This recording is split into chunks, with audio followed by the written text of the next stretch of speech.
kaut kas dīvains notika. Es sāku mācīties, bet tad man roka nejauši paslīdēja, un tad iegāja jauši uztaisīja vienu dziesmu.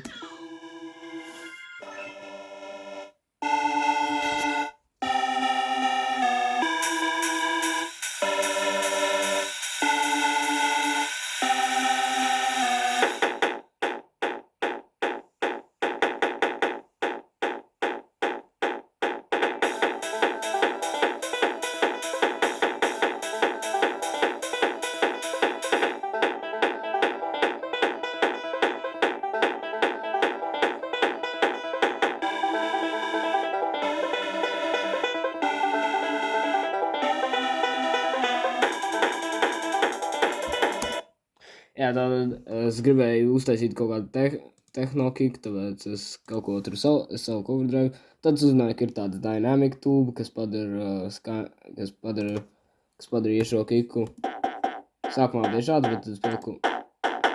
Jā, un tad beigas skaidrs. Un arī nevar aizmirst par EQ, bet nu jā, kaut kas šāds.